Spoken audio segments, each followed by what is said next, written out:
So we're going to start a bit later in the morning, maybe give another 10 minutes to the people, because there was a problem with the electricity supply on the subway. So, but too bad. I mean, we shall start in say 9:20, 9:25, something like that. Just give the people the time to arrive. It's not a strike, you know. Exceptionally, it's not a strike. So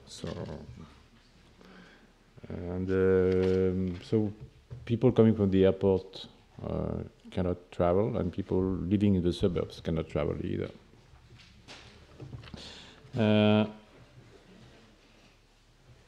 I will just tell you a few words about this meeting. This is more a working session between people interested in sugars. There are not many people throughout the world who are really interested in sugars and perineuronal nets. I mean, it's more than 100 years ago that Golgi discovered and described the perineuronal nets, for which we still have no real function. Well, there are hints what they may be, what their activity could be, and but really, I mean, I think it's fair to say that we don't know exactly what they do. It's a very specific extracellular matrix structure that looks like a net, indeed, and seems to regulate the physiology of some specific cell types, primarily, I mean, probably neurons in the cortex. As you know, one of the obstacles is that they are composed of complex sugars, and there are not that many people working on complex sugars. The reason is shame, James. I mean, we agree on that. But the reason why people don't work on complex sugars is extremely complex. That's it.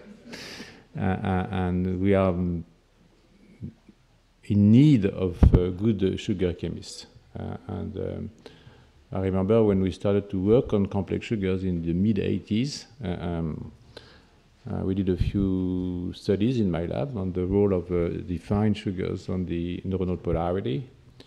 And we had the chance to collaborate with a very, very good chemist sugar, I mean, Jean-Maurice Petitot, that some of you may have met. But then, you know, it became almost impossible after he had left the academy to find someone to synthesize complex sugars. It's very easy to make DNA, it's very easy to make peptides, it's very easy to make proteins. Making sugars and lipids also is very complicated, and it's fattening in addition to that. So it's only now that work on sugars are resuming, thanks to people who really understand now that this is a key element in the physiology of the brain. I mean, not only of the brain, I mean, of the bones, of the joints.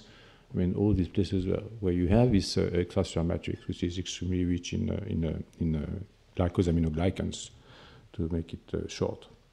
So this day, I mean, and a bit tomorrow, will be devoted to these structures, primarily, not only, but primarily, to why these PNNs are so important in the cerebral cortex. And we have been able to gather the people who really work in the field for the world. I think most of the main actors, some of them for a long period of time, James.